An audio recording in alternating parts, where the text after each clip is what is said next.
Mushoku Tensei is back, baby. Let's go. What an episode, y'all. What an episode. I got Scooch in here for you guys. What an episode was that? That was a amazing episode of Mushoku Tensei. It is back, episode 00 or whatever. I don't know what the hell they're doing with that. Just call it episode 1. I don't know why you got to confuse your audience, but hey, whatever. Studio bind, you do your thing. You do your thing. I'm here for it.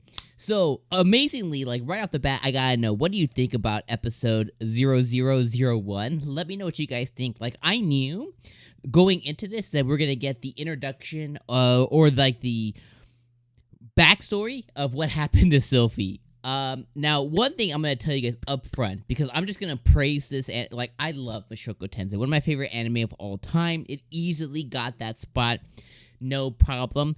The only thing that can make it better is my girl Roxy. She's best girl in my mind. I don't care, nobody can change my mind. I love Roxy.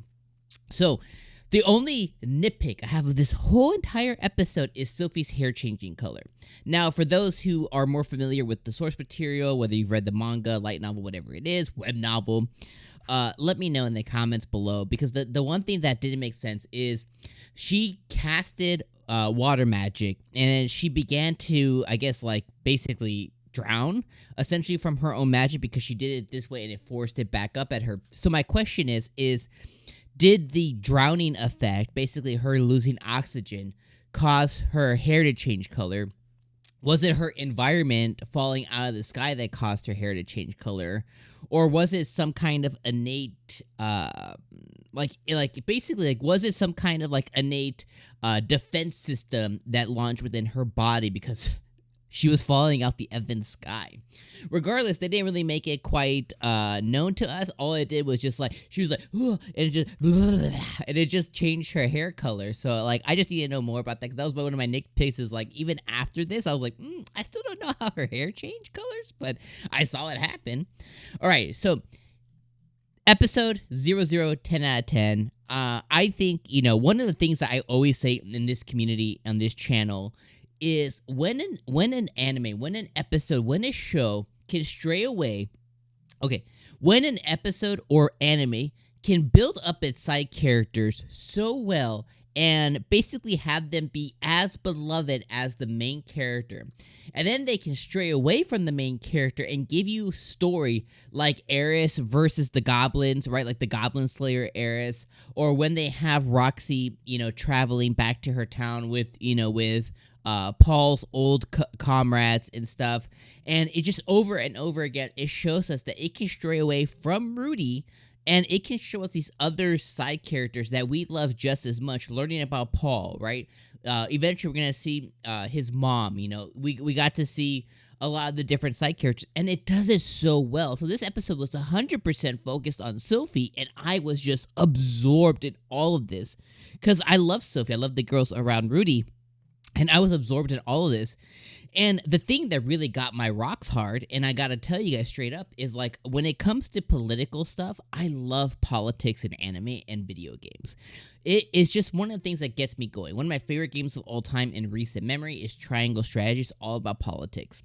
I'm currently playing on my PlayStation. I'm playing the new Final Fantasy, and it's very political driven, a lot of politics. Now, I'm not a big politic guy when it comes to my actual life here in America and stuff. Like, I kind of like, that's the kind of politics I don't like.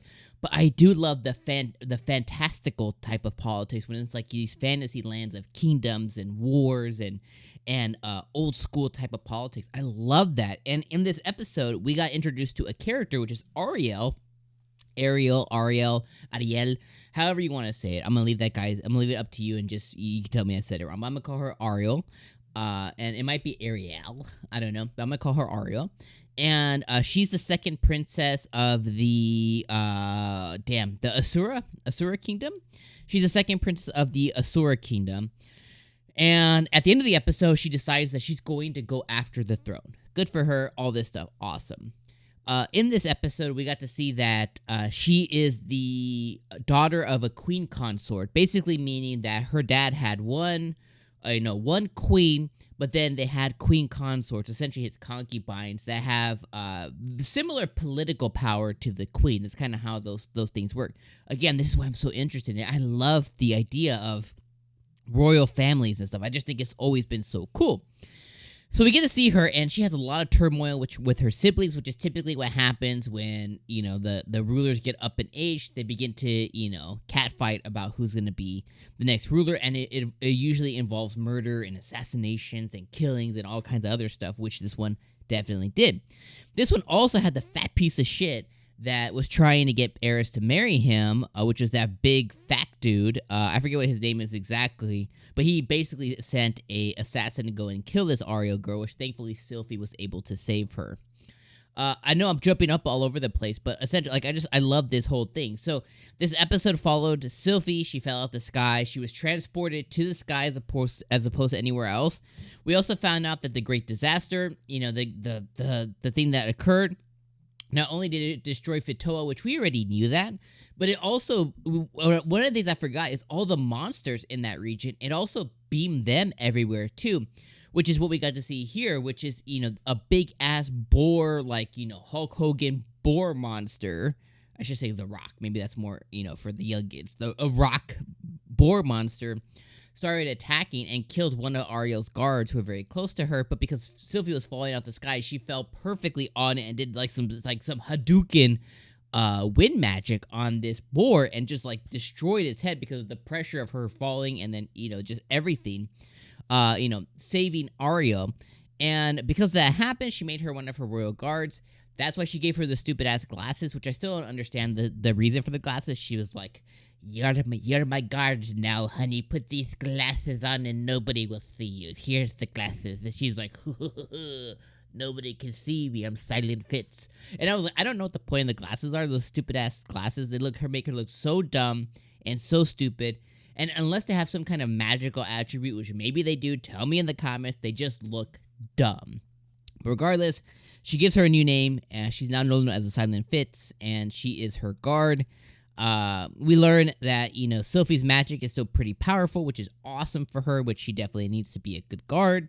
And then we also learn that Ariel is going to try and help her find her family and stuff and her friends, but obviously Ariel's power is pretty limited right now, but she's trying to make that change. And Sylphie later in the episode ends up saving her once again, and then making a decision to follow Ariel outside of the kingdom after the assassination attempt because she needs to go and acquire more power before she can come back, because right now, obviously, she's trying to be killed if she stays within the kingdom. So that's kind of how the episode ends, is with them, going on an adventure somewhere or going to some other kind of kingdom, and for her to go on this, trip to acquire power. But there's so much other stuff that happened this episode that I could talk about, but I just want to say, this episode was absolutely incredible. I love when they can pivot away from Rudy, and tell us the story of Eris or Roxy or Sylphie or Paul, and I love when they're able to pivot, like that. And the next episode, we get the Depresso magician, right? The depressed magician. So next episode, we know we're going to flip back to Rudy. So I just wonder how long it's going to take us for him to meet Sylphie again. And, at the end of the day, he spent time with Eris, an exorbitant amount of time. He's missed out on Roxy a couple of times. So it's like, when is he going to reunite with the girls, And obviously, this is pointing towards Sylphie being the first one he reunites with before Roxy, at least. So I can't wait to see more of that as well. So I'm just so hype, and I'm so over the moon, and I'm still on cloud 9. But episode 10 out of 10, I just Mushoku just can't do wrong. Animation looks on fleek. The Sakuga, which is the big time things, look great. So I can't wait to see more. Sylphie, I can't wait to see more. So let me know what you guys thought in the comments below. Thank you for joining me for episode 0000. And I'll see you guys on the next episode on next Sunday for episode number 1 officially for Depresso Rudy. All right, my friends. Peace.